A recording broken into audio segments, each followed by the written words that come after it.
Part 1 में आपने देखा। प्यारे दोस्तों, हम पर अचानक ही एक मुसीबत आन पड़ी है। मौसम बहुत खराब होने वाला है और बारिश और तूफान का खतरा है, तो तुम सभी को अपने घोंसले ऊपर ले जाने होंगे, ताकि अगर जंगल में बाढ़ आ जाती है और पानी इकट्ठा हो जाता है तो आप लोगों के घोंसले ऊपर ही हों। इस तरह से राजा जी के हुक्म पर सारे ही पंछी अपने अपने घोंसलों को ऊपर के पेड़ों पे ले जाते हैं और कुछ ही दिनों में ऊपर के पेड़ों पे बहुत ही सुंदर और बहुत ही प्यारे घोंसले बना के तैयार हो जाते हैं। लेकिन एक दिन बाद ही बारिश शुरू हो जाती है और बारिश 3 दिन जारी रहती है, जिससे कि पानी जंगल में भर जाता है और पानी उनके घोंसलों तक भी पहुंच जाता है। सभी पंछियों के घोंसलों में पानी आ जाता है और वो सारे के सारे उड़ के ऊंचे पेड़ के ऊपर चले जाते हैं। सभी पंछी एक ऊंचे पेड़ पे इकट्ठे हुए होते हैं कि वहां राजा जी का संदेश लेके उल्लू सैनिक आता है। उल्लू सैनिक उनको बताता है,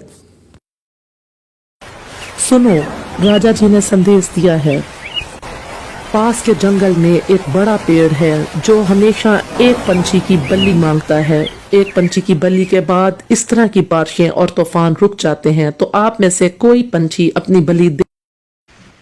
ये सुनने के बाद सारे ही पंछी बहुत खौफजदा हो जाते हैं और खामोश हो जाते हैं। थोड़ी देर बाद कबूतर बोलता है, ऐसा तो नहीं हो सकता कि कोई पंछी अपनी मर्जी से अपनी बल्ली दे। हाँ, राजा जी जिसको हुक्म देंगे उसकी बल्ली ही दी जाएगी। वहीं पर पारो चिड़िया भी बैठी थी। पारो चिड़िया कहती है, मैं दूंगी ये बल्ली, आखिर किसी न किसी को तो देना ही पड़ेगा, हमारे बच्चों के लिए, हम सब के लिए। मुझे ये स्वीकार है, मैं अपनी बलि दूंगी। सभी पंछी हैरान हो जाते हैं कि इसका कैसा दिल है, ये कौन सी बात कर रही है। थोड़ी देर बाद पारो अपने दोस्तों को मिलती है और कहती है कि अच्छा दोस्तों, अलविदा करने का टाइम आ गया है, मेरे बच्चों का ख्याल रखना। कबूतर कहता है, पारो तेरे बच्चे आज से मेरे ही बच्चे हैं। मैं तेरा गहरा दोस्त हूँ, लेकिन अपनी कुर्बानी मत दे, अपनी बलि मत दे। यहाँ से लाली बुआ कहती है, मेरी बच्ची, मेरी उम्र ज्यादा है, मैं वहां तक उड़ तो नहीं सकती, लेकिन तेरे बच्चे आज से मेरे ही बच्चे हैं। ऐसी बात नहीं है लाली बुआ, हम सब के फायदे के लिए, मेरे बच्चों के फायदे के लिए और हम सब पंछियों की भलाई के लिए एक ना एक को तो ये बलि देनी ही थी। फिर कोई और हो या मैं हूँ, क्या फर्क पड़ता है। ये कह के पारो वहां से चली जाती है। तूफान बहुत ज्यादा होता है। तूफान ज्यादा होने की वजह से पारो के पर भी गीले हो जाते हैं और वो ठीक से उड़ भी नहीं सकती। यूं लगता है कि वो अभी गिर जाएगी, लेकिन वो फिर भी हिम्मत नहीं हारती और उड़ती ही रहती है। बारिश और तूफान तो रुकने का नाम ही नहीं ले रहा था। अब उसे हिम्मत भी करनी थी, क्योंकि वो अपनी बलि देने के लिए जा रही थी। वो मन ही मन में सोचती है, बच्चों को तो मेरे दोस्त पाल ही लेंगे और वो मुझसे भी ज्यादा प्यार देंगे उनको, ये तो मुझको विश्वास है।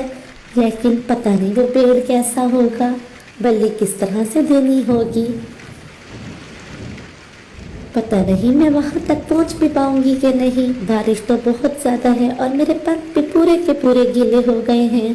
पता नहीं बारिश कब रुकेगी और मैं वहां तक पहुंच सकूंगी या नहीं।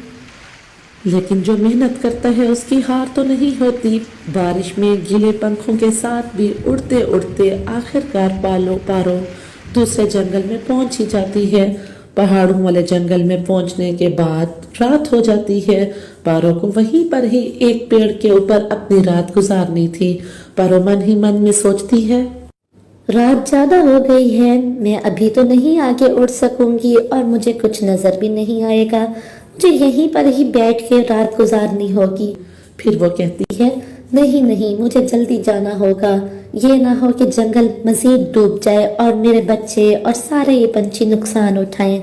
लेकिन फिर उसको मजबूरी में बैठना पड़ता है, क्योंकि रात के टाइम तो परिंदों को सही दिखाई भी नहीं देता। वो उसी ही एक पेड़ पे बैठ के रात गुजार देती है, लेकिन वो जागती रहती है और मन ही मन में बहुत कुछ सोचती रहती है। पता नहीं चिन्नी और कुकू कैसे होंगे, वो ठीक भी होंगे कि नहीं होंगे, वो घबराए तो नहीं होंगे।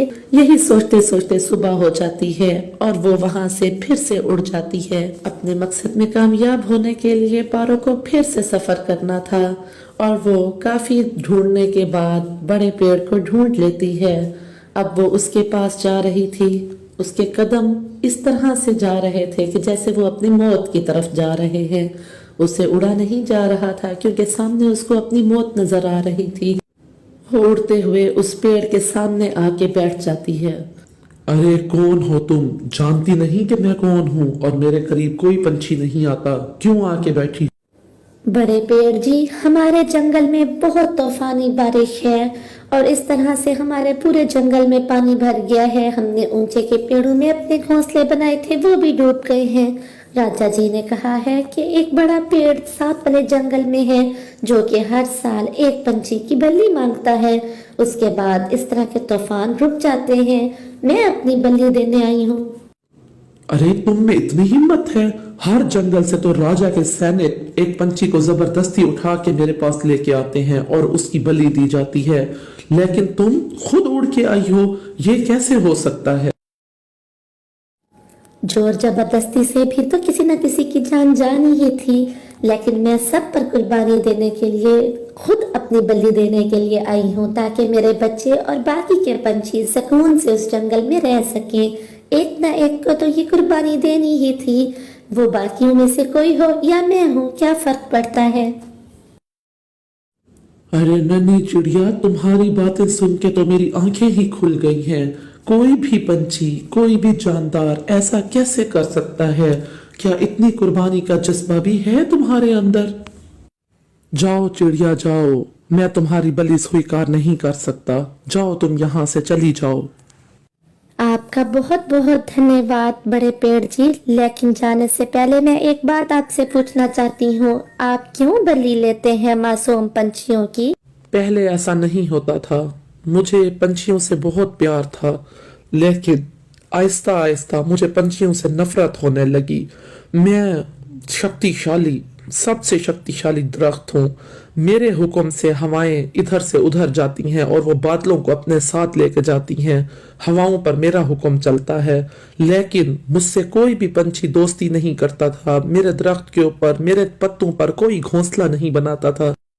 جبکہ یہ جو باقی کے چھوٹے پیڑ ہیں، ان کے اوپر پنچھی بیٹھتے تھے، ان کے اوپر اپنے گھر بناتے تھے، اپنے گھونسلے بناتے تھے. تو مجھے پنچھیوں سے نفرت ہونے لگی. میں سب سے شکتیشالی تھا، لیکن اس کے باوجود میرے ساتھ کوئی پنچھی دوستی نہیں کرتا. مجھے نفرت ہونے لگی اور مجھے حسد ہونے لگا. اس حسد کی آگ میں نے پنچھیوں کو کھانا شروع کر دیا اور اپنی شکتی کا غلط استعمال شروع کر دیا. تو اب میں سمجھی پیارے پیڑ، ہم آپ سے بہت پیار کرتے ہیں، لیکن جو اونچے درخت ہوتے ہیں اس پہ ہم جو گھونسلے بناتے ہیں تو ہوا سے وہ گھونسلے جلدی خراب ہو جاتے ہیں اور دھوپ بھی زیادہ پڑتی ہے اونچے کے پیڑوں پہ. گرمی سے بچنے کے لیے ہم تھوڑے سے نیچے پیڑوں پہ اپنے گھونسلے بناتے ہیں، لیکن ہم آپ سے بہت پیار کرتے ہیں. آج سے میں آپ کی دوست ہوں. کیا دوست؟ جاؤ دوست جاؤ، آج سے نہ صرف تمہاری بلکہ کسی بھی پنچھی کی بلی میں نہیں لوں گا. آئندہ کے بعد میں پنچھیوں کو نقصان نہیں پہنچاؤں گا. تم اور باقی کے پنچھی مجھ سے ملنے آیا کرو، مجھے پنچھیوں سے دوستی بہت اچھی لگتی ہے. یہ بات سن کے چڑیا بہت خوش ہو جاتی ہے اور وہ وہاں سے اڑ جاتی ہے. راستے میں رات ہو جاتی ہے اور رات کو اس کو وہیں ایک پیڑ پہ بیٹھنا پڑتا ہے. اور اگلے دن پھر جب وہ اپنے جنگل میں پہنچتی ہے تو سارے ہی پنچھی اس کو دیکھ کے بہت خوش ہوتے ہیں. وہ پوری بات پنچھیوں کو بتاتی ہے کہ کس طرح سے اب بلی کا سسٹم ہی ختم ہو گیا. جنگل میں خوشی کا سما ہوتا ہے. راجا جی کے کہنے پہ جنگل میں میلے کا انتظام کیا جاتا ہے اور سارے پنچھی بہت خوش ہوتے ہیں اور میلے میں شرکت کرتے ہیں. تو اس طریقے سے پورے جنگل کے لیے ایک خوشحالی لے کے آتی ہے پارو چڑیا. نہ صرف وہ بلکہ باقی کے جنگل کے پنچھی بھی بہت خوش ہوتے ہیں.